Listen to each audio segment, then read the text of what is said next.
But like a lot of you have seen, you got to have these horses going between you and the fence good first. Or when they come through here, you step in. They got to get to where they don't weigh anything at all, where they'll roll over behind without the rope ever getting tied. And we come through here. When you step in, see how he rolls over? He does not make a U-turn there and come in behind me. And you better make sure they're not. You want to stop the front and have the hind roll across. It's critical that you do this right. Well, at first, they're going to be a little pinched here on the fence. They might want to go through pretty quick.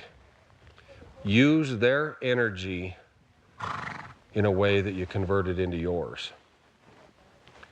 Their forward momentum should kick those hindquarters over.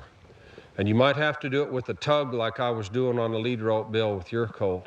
But pretty soon, they won't get to the end of the rope. They'll stay just this side of the end of the rope, and that's really what I'm hunting.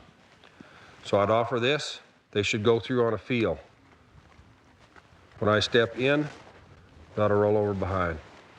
I step back to give them somewhere to go. And if you're doing this right,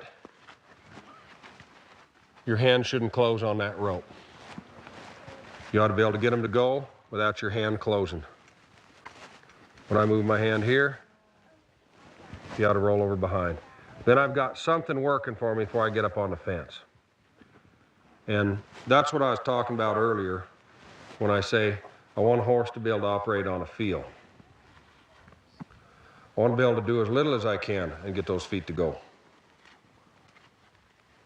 See? If you're still driving and whacking on them to get them to go, don't waste your time. But some of you that do rope have to doctor cattle, you know how handy this would be for you. If you're holding the calf down and you want your horse to maybe come over here to hold the rope or move a little bit, well, if he came toward you, he's going to walk over the rope. You probably got him tied off the cow. When he walks over the rope, you're toast. So from right here, then I might say, now go ahead and tighten that rope down for me. A little bit more. There. Or I might need him to come right straight up the rope, put slack in it, like that, so I could put it on the legs. And I might move around here.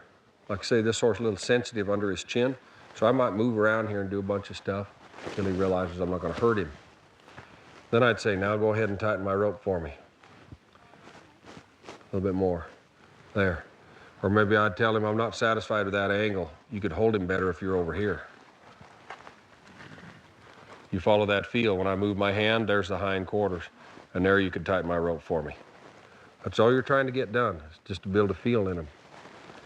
If you've done a good job on your lead rope, you already have a horse that'll kind of work a rope for you. When you've got that good, then you can get up on the fence. So the way you kind of start this, you utilize being able to lead them by you. Of course, all you're trying to do is get them to lead up here straight. But when they get right up here, kind of close, they might have their hindquarters swung out a little bit. If you are really worthless on the end of a lead rope, well, then you could reach over with the flag and tap him to bring him up to you. But I'd prefer you didn't. The reason why is because you'd get him up to you on the fence without having accomplished what I wanted you to accomplish, and that is, this needs to have more meaning down at their feet.